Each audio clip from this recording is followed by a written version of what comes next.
Hey y'all, welcome back. This is DG Hamblin here on the farm, and you know, I did it again, y'all. It may not have been all completely my fault. You can't tell right now because the bucket is kind of holding us up, but that tire is flat. And what happened was, I was just coming through the woods here.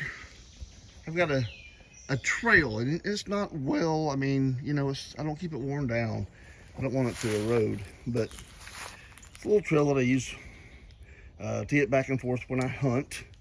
And I was just coming through this trail, and I hit a small log. I don't think you can see it over there. I'm not worried about going to look at it, but it was only, yay big around or so. And but it was just enough that it caught the wheel and turned the wheel of the tractor, and it caught the bottom edge of the tire and it pulled it off the rim. When I say it wasn't all my fault, well, we had a farmhand a few years ago who got mad, and we keep these tires filled with antifreeze. Well, he got mad at me, and he just released a valve stem. He let all the antifreeze out of this tire, or I shouldn't say all, but a large portion of it out. And when he was told he had to fix it and put it back, he claimed he did, but it was pretty clear all he did was he just filled it back up with air. So, with antifreeze or water in a tire,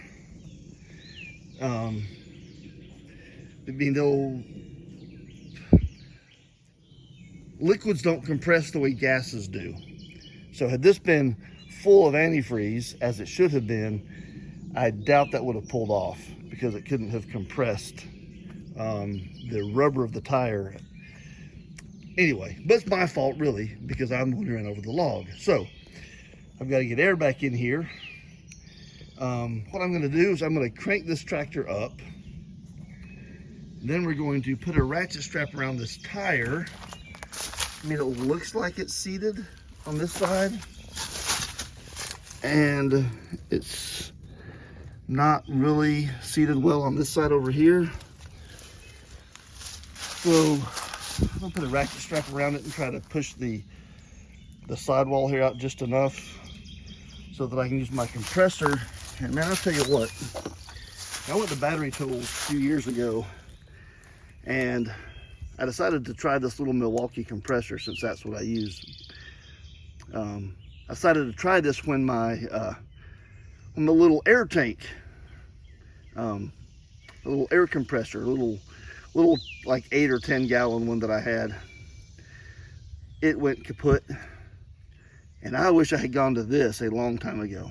I will never go back to another compressor tank combo. This thing is fantastic. All right, so I'm gonna crank the tractor up. We're gonna put this little ratchet strap around it. We're gonna crank it down. We're gonna put the compressor on there and see if we can get some air back in that tire.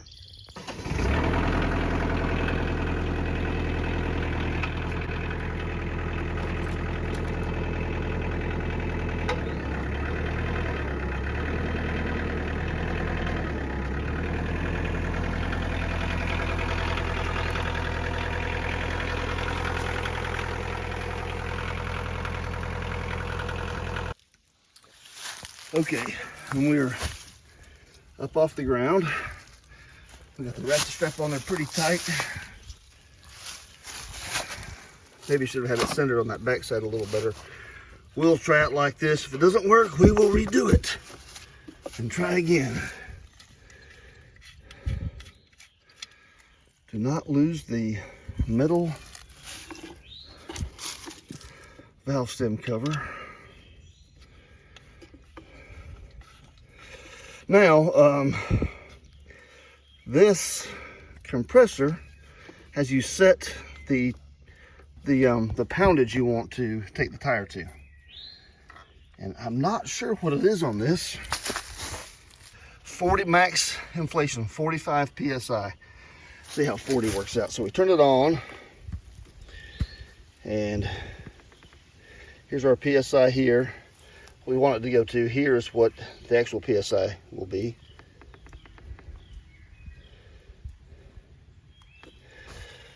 you see how I did that? Let's so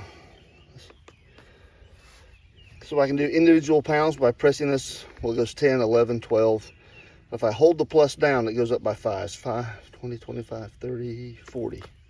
All right, then we're just gonna hit the inflator button here.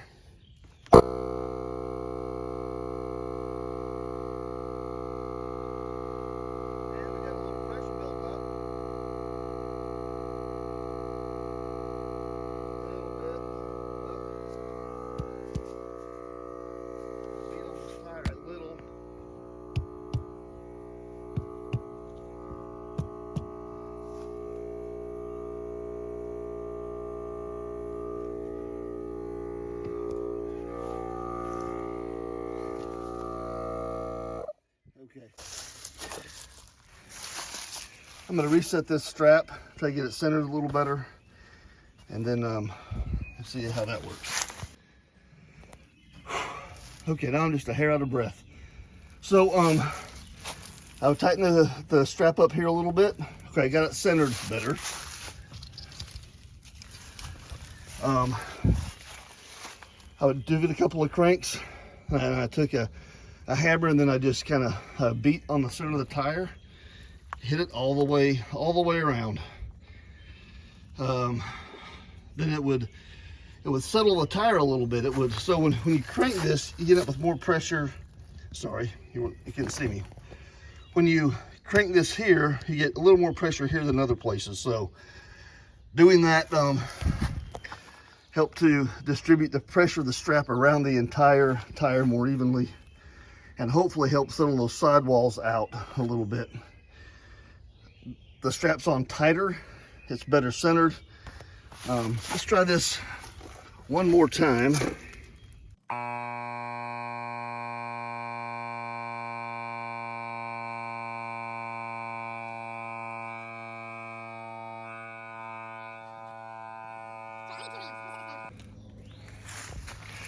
Okay, so let's see if there's enough there to get this out of here. So I thought, that's what I got for thinking, I thought that I had grabbed a new battery. I always keep 2 or 3 batteries in my bag. I've got lots of extras, and I did not. I grabbed the old battery, so I actually was getting air in the tire. I had taken my mallet, and I was tapping around on the sidewall to help it settle in good, as well as tapping on the tread itself, both sides, outside and inside on the sidewall. I was up to 10.5 pounds, maybe 11. I think it had just hit 11 when all of a sudden I could tell the battery was going dead. So if we have enough air for it to hold, then we'll drive it back over to the house, and we will we'll finish this up over there. Let's see. I'm going to crank it up. I'm going to let the front down. You can see it's still off the ground, and give it a shot. All right, so we made it back up here to the yard, and you can probably hear one of my cows in the background. I weaned her calf off of her, and she is not happy. Anyway, we're going to see if we can finish putting the pressure in this. You may have noticed this down there. I mean, this stuff here, it's just kind of nasty. That is the remnants of the old antifreeze, which was in there. Of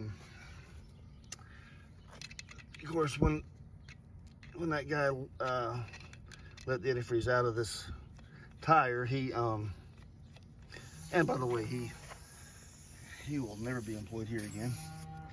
That's not the only reason. Anyway, of course, it all didn't come out, so there's still some liquid residue in there. So we're going to I'm going to finish pumping this up, and then early next week I will, when I have a day where I can do stuff like this, I will run this over to our local tire shop. Oh look, 12.5 pounds is what was in there. Yay. Okay, and that held it all the way. A little more than I thought. Anyway, I'll take this whole wheel off, and I'll take it over to our local tire shop, and I will pay them to fill this with antifreeze one more time. Okay, so again, up to 40 pounds. There we go. And start. And a fresh battery in here.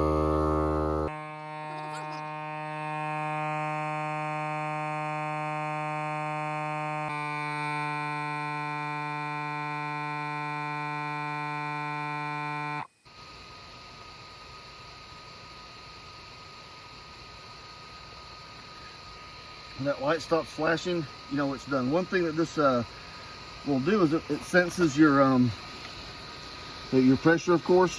It'll stop, and then it will let all the air kind of settle, so the pressure equalize. Sometimes there's a little more in the line than there's in the tire, sometimes it's vice versa.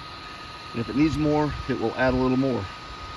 So this light will blink when it's adding extra, and when it's all the way done, then it stops. So we are totally done. All right, we'll take this off. You know, one thing that I should have mentioned, but I did not, that was my fault in all of this, is that knowing that this tire didn't have, was not full of antifreeze, I should have checked the tire pressure on it before I used it. And that is 100% my fault. These tires are getting a little old. It might be close to time for new ones. We'll see. It's still holding for now. All right, y'all. That's it for today. Have a great one.